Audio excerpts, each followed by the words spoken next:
Hello YouTuber family, cam છો સૌને? Good morning. मेरे को सास और ससुर की जरूरत नहीं है, ये मेरी सास है, ये मेरी बड़ी सास है।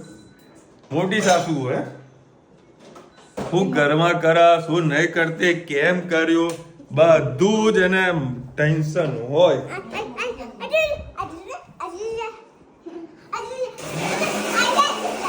કેરીનો રસ બન્યો હે, કાલે આ મશીન બંધ થઈ જવા દો। એ લબડી નહીં ને,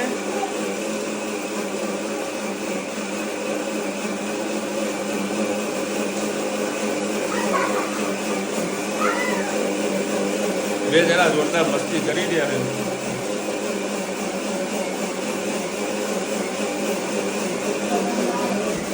ભાવેશના ઘરે સોલર લગાવી વિડીયો આપણો જોયો તો એને કજિયો માંડ્યો કે ભાઈ મને સોલર કેમ ના બતાવ્યું, મને સોલર બતાવ, મને ઘરે લઈ જાઓ। એટલે હવે ટાઈમ મળશે એટલે એને ઘરે લઈને જવાનું, સોલર બતાવવા માટે। लो બસ બંધ થઈ ગયું। प्योर बस लो रात बंद થઈ ગઈ। ઓવરલોડ સોલર જોઈ લીધું કે મને કેમ ના બતાવ્યું, એટલે ભાવેશનાને પૂછીને લગાવવું જોઈએ ને। હે જનુ, તને પૂછીને લગાવવું જોઈએ ને। ચલો ભાઈ, કાલે રાત્રે જે સોલ્યુશન લાવવાનું હતું બરાબર, એ સોલ્યુશન લાવવાનો પ્રયત્ન કર્યો, પરંતુ એસીની જે પ્રોબ્લેમ હતી એઝ ઇટ ઇઝ પ્રોબ્લેમ હજુ પણ મારા ઘરના એસીમાં છે। કાલે રાત્રે ભાઈબંધને ફોન કર્યો, 11 વાગે મેં વાત કરી, 10-15 મિનિટ ધાબામાં બેઠો, ફોન ચાલુ રાખ્યો, કુલિંગની જે પાઇપ આવે કુલિંગ થાય છે, પછી કમ્પ્રેસર કરું ને એ ટ્રીપ મારી જાય છે।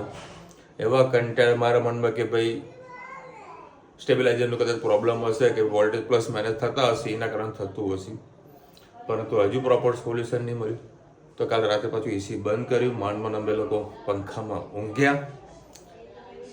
પછી સવારે મેં 7 વાગે એસી ચાલુ કર્યું, અડધો કલાક વ્યવસ્થિત ચાલુ રહ્યું, પાછું એસી ટ્રીપ મારી ગયું। એટલે હવે બીજા એક ભાઈને બોલાવવાનો છે, સેન્સર બધું ચેક કરાવવાનું છે કે ભાઈ એક્ઝેક્ટલી પ્રોબ્લેમ ક્યાં આવે છે।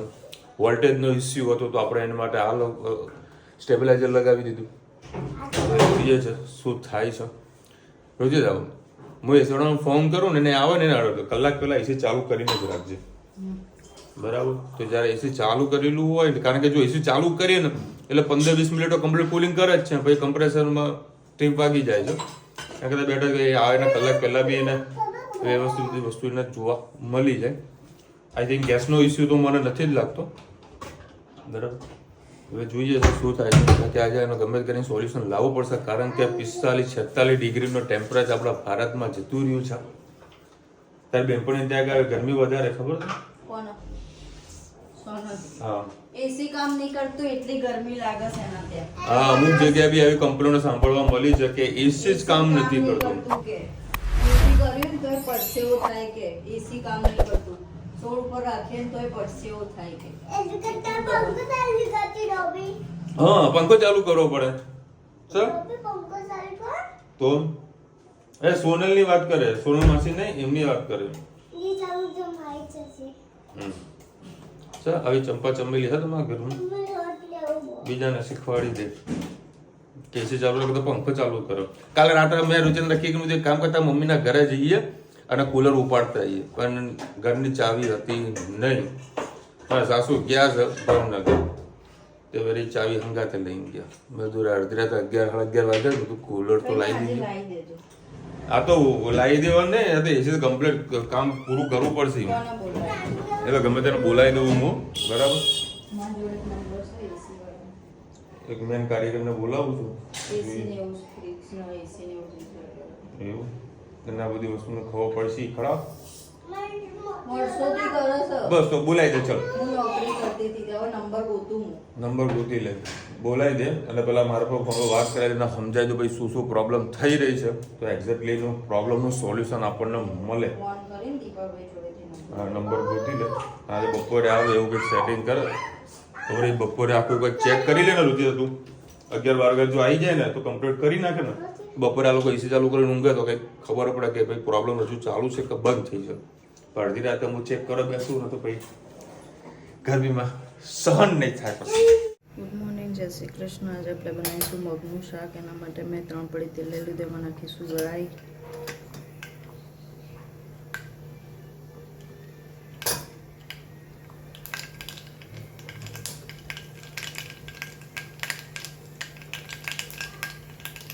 રાઈ થઈ જાય એટલે જીરું,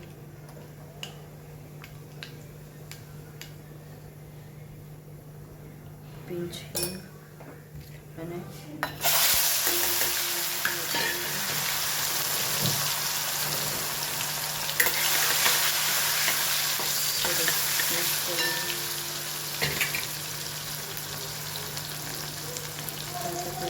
લસણ એડ કરી દઈશું.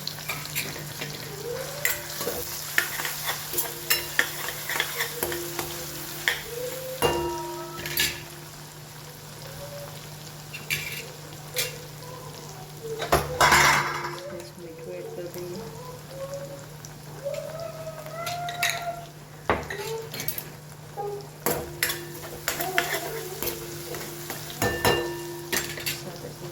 મસાલા પણ કરી લઈએ અને પછી ઢાંકીને મસાલાને પાકવા દઈએ. ટામેટાં પાકી જાય પછી જ આપણે એમાં મગ એડ કરવાના છે. ધાણા જીરું, હળદર, તીખું મરચું 1 ચમચી, કાશ્મીરી મરચું 1 ચમચી મિક્સ કરી દઈએ.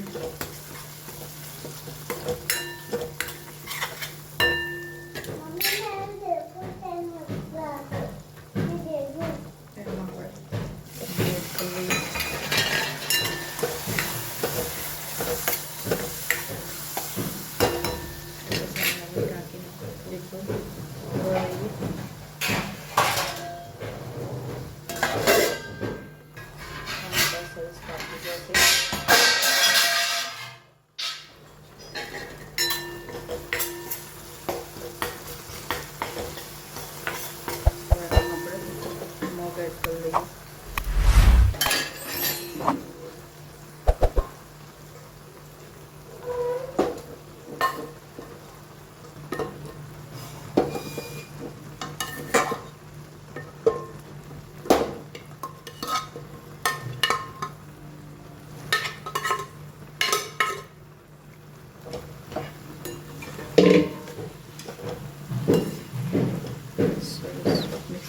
પછી પાણી એડ કરવાનું છે અને મસાલો સરસ મગમાં ભળી જાય.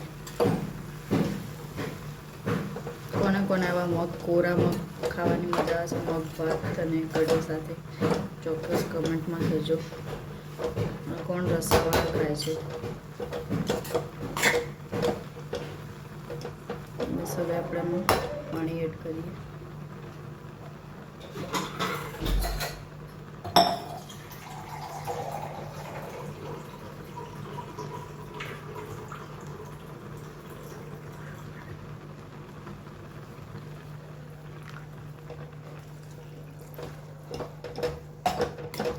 ગેસની ફ્લેમ ફૂલ કરી લઈએ.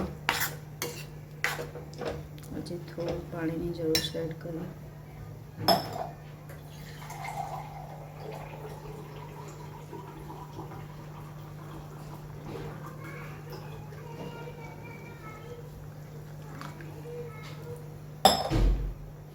મસાલાને થોડીક વાર આપણે ઉકળવા દઈએ. પછી ધાણા એડ કરીએ. ટિફિનમાં મોકલવાનું છે એટલે લીંબુ એડ નહીં કરીએ. ટામેટાની ખટાશ અને લીંબુની ખટાશ એટલે મગ બપોર સુધી ખાટા થઈ જાય છે. ધાણા એડ કરી દઈએ. પૈસા ઉકળે સરસ એટલે આપણા મગ તૈયાર. આવજો, જય શ્રી કૃષ્ણ.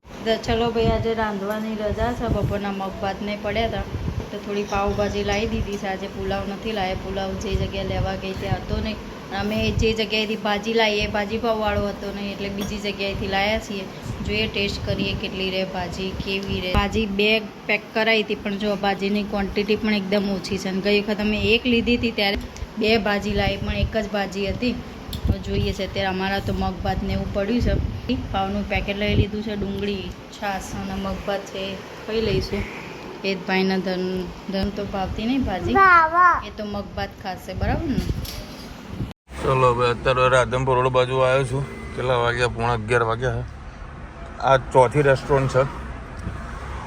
જમવાનું છે બધું પાર્સલ કરાવીને શાંતિથી ઘરે જમું.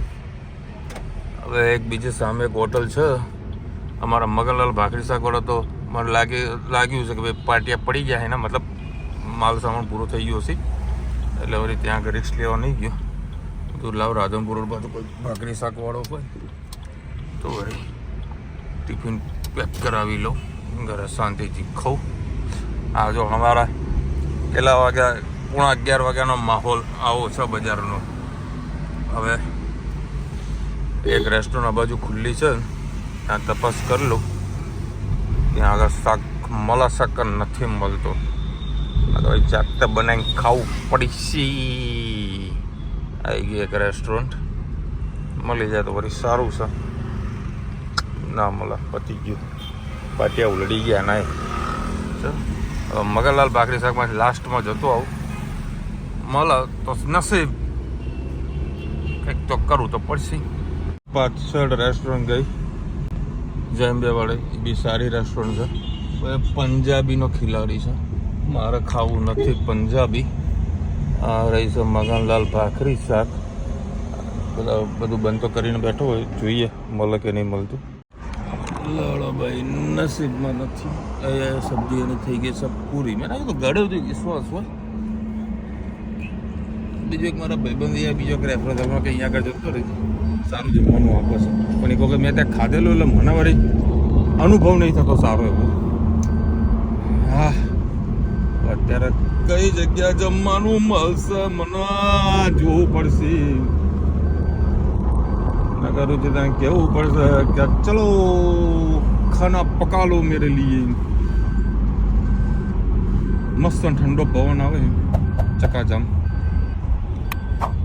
અમારો મેહોણા હાઈવે. ચલો 11 વાગી ગયા છે, લાગે છે બરાબર ને કટકટતી ભૂખ. સરકાર બનાવી આ મસ્ત સુગંધ આવી છે.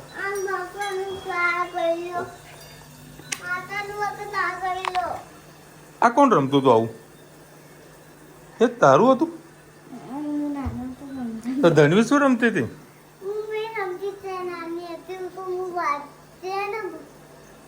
હા,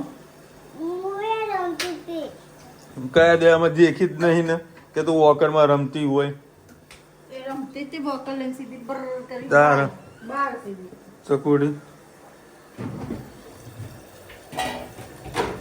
હા પકડાય નહીં ભાઈ, ગરમ છે, ગરમી વધારે છે, પકડાય નહીં. અને ફાઇનલી એસીમાં જે ફોલ્ટ હતો સસ્તામાં પતી ગયો. એ તો ચલો જો ઇન્વેસ્ટમેન્ટ છે, ના કરે શું કરી. હવે આપણો મનમાં જે વોલ્ટેજનો પ્રોબ્લેમ હતો, તો વોલ્ટેજનો પ્રોબ્લેમ નતો, એ થોડા બીજા ભાઈને બોલાયો 12 વાગે. આવીને બધું ચેક કર્યું. મારા ફોન આવ્યો મને કે ભાઈ તમારા ઉપર પીસીબીનું કંઈ લોચા છે, કાં તો ભાઈ તમારે કંપનીમાં કમ્પ્લેન કરો તો જો ગેરંટી વોરંટીમાં હોય તો કામ થઈ જાય. મેં બી મારો પ્રોબ્લેમ શું આવે છે એમાં કે આવું પ્રોબ્લેમ છે, બધું એક કામ કરો. એ મને શું કે અંદર જે મોટર આવે ને એ મોટર ચેન્જ કરી લઈએ, અને વોલ્ટેજ ના બધું હોય તે પછી ચેક કરી પછી તમને આગળનું કહું. બધું એક કામ કરો, મોટર ખોલવાની કોઈ જરૂર હોય નહીં, કારણ કે પંખાની જે મોટર હોય ને લગભગ 20 વર્ષ 25 વર્ષ સુધી કાંઈ થાય નહીં. તમે એટલું કેપેસિટર ચેન્જ કરો, 30-40 રૂપિયાનું કેપેસિટર આવે પંખામાં લગાવવાનું આવે એવું. એ કેપેસિટર ચેન્જ કર્યું. મેં કે આ પંખો થોડોક ફરી ગયો, થોડોક હવે શાંતિ કલાક જેવું એસી ચાલુ રહેવા દઉં. કલાક રાખ્યું ભાઈ ચાલુ, કન્ટિન્યુ એસી ચાલુ રાખ્યું. હજુ ટ્રીપ મારી ગઈ નથી, એટલે સસ્તામ પત્યું. હજુ જો કે ભાઈને હજુ પેમેન્ટ બી નહીં આપ્યું, કારણ કે ઘરે આવે વિઝિટ કરીને બધું લાગતું હોય. જો કે ભાઈબંધનો ભાઈબંધ છે વધારે પૈસા નહીં લે. એટલે હંમેશા છે ને આવું કોઈ વસ્તુ ધ્યાન રાખવાનું, યુટ્યુબ ખોલી દેવાનું, જે પ્રોબ્લેમ હોય એ યુટ્યુબમાં સર્ચ કરી દેવાનું, એટલે બધું જ સોલ્યુશન તમને યુટ્યુબના વિડીયોમાંથી ખબર પડી જશે. તો કે એક ભાઈ સાથે જો વાત કરતો મારા બીજા ભાઈબંધ સાથે બી હું વાત જ કરતો હતો, એટલે અમારે કીધું ભાઈ તું કેપેસિટર ખાલી પૂછી લો. એટલે કેપેસિટર નાખ્યું, લેસીન કમ્પ્લીટ પૂરું કામ પૂરું થઈ ગયું.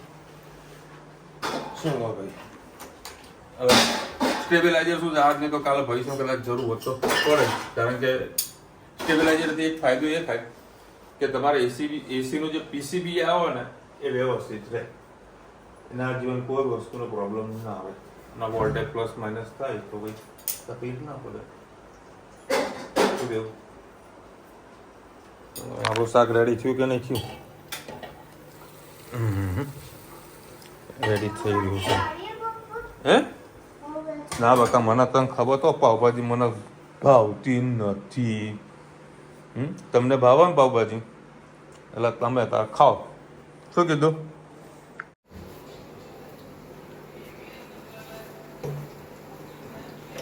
લાઈક ચોપડા ચેનલને સબસ્ક્રાઇબ કરજો.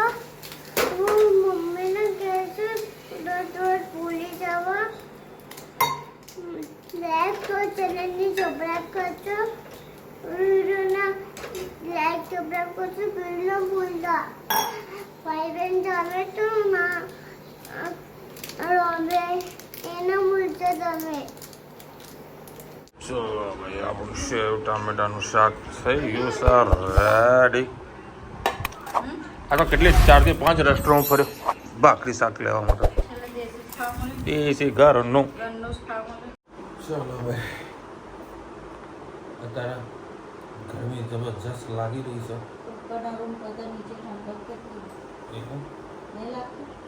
આ તો ભાઈ કહી ના છે કે ગરમ ગરમ હવા તો ફેંકાવી દઈશું.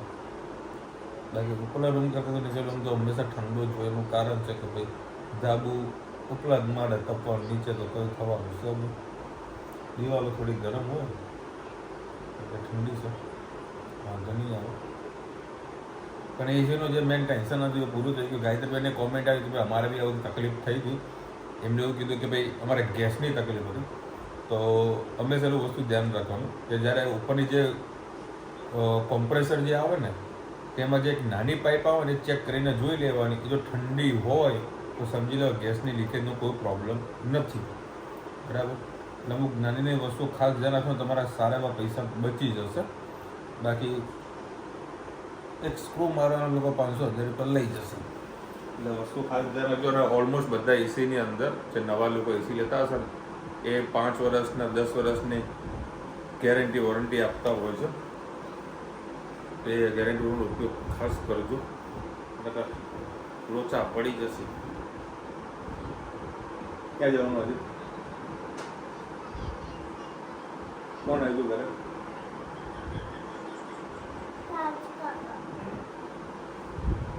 मैं क्या पापा वो कागज का आए ना तो वो छोटी गई थी, है ना? छोटी गई थी तो काका तने हैरान करता था. भावेशने बोलाવી દીધું તો એક વાર તો આ જોઈ લે વે આવશે તો ગુજરાતને ખબર ના પડે અમુક વસ્તુની અંદર. તો ભાવેશ હોય તો કામ થઈ જાય. લાલા મૂકો ફોન મૂકો. ચલો મળીશું નવા વિડીયો સાથે, નવા મોજ મસ્તી સાથે. ત્યાં સુધી હમણાં આપણે જય હિન્દ, ભારત માતા કી જય. અને વિડીયો ગમે તો ફટાફટ લાઈક કરો, શેર કરો, સબસ્ક્રાઇબ કરવાનું ભૂલતા નહીં. રાધે રાધે. અને કાલે છે ને શક્ય હોય તો પેટ્રોલ પુરાવી લેજો. બીજા કાલે પેટ્રોલ પુરાવી લેજો. ઇલેક્શન કાલે છેલ્લું છે પશ્ચિમ બંગાળમાં, કંઈ પણ થઈ શકે. એના કરતાં બેટર છે પેટ્રોલ ફૂલ કરાવી નાખજો.